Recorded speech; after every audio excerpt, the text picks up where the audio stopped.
Welcome, my name is Kevin Webb, and I'm the current social media chair for the SHPE Professional Chapter of San Diego. This video is going to be both a tutorial and welcome for the new Discord for this chapter. But first off, I want to thank you. I'm so excited about this Discord.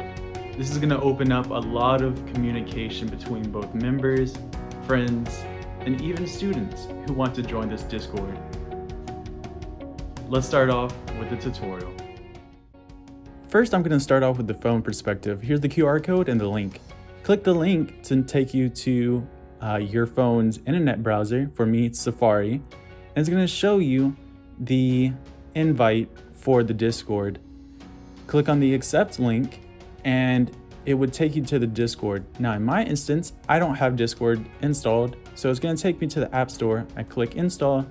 And now I have Discord. Now it's going to take me back to Discord and the link should still be active. So when I go back in, you're going to see San Diego Professional. And this is the Discord that you want to join. Go ahead and create an account and we'll move on to the next step. Now here's a demonstration of the QR code that essentially does the same thing. It takes you to the invite.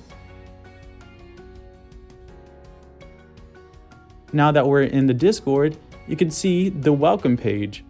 You're gonna have to like either SHPE Student, SHPE Professional, and SHPE Friend. I'll explain this a little bit more later in the video as we see this on our computer.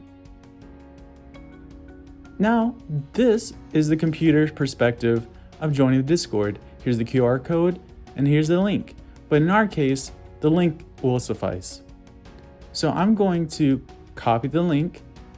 And in your case, you could just simply click the link however you're given and go ahead and paste it into your browser. Once you have it in your browser, press enter, and now it's going to ask you for a username.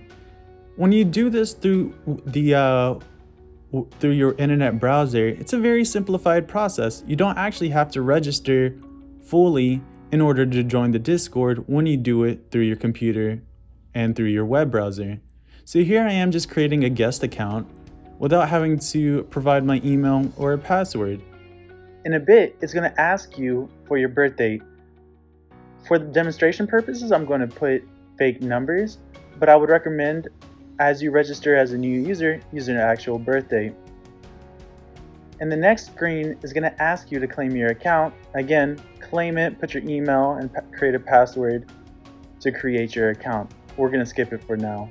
As you can see, this is in a web browser. I recommend downloading the actual application as it comes with more capabilities. Now you'll see here at the bottom, there's emojis that you could click on, and the respective categories are student, professional, and friend. Click on the emojis below that represent you. Are you a student, professional, and friend? And click on one of them. In this instance, we click on SHPE Professional, and as you can see, channels appear. There are public channels like general, and there's private channels like that general channel for professional category. And that's pretty much it. And I really hope that everyone utilizes this, whether it's general chatting or job posting.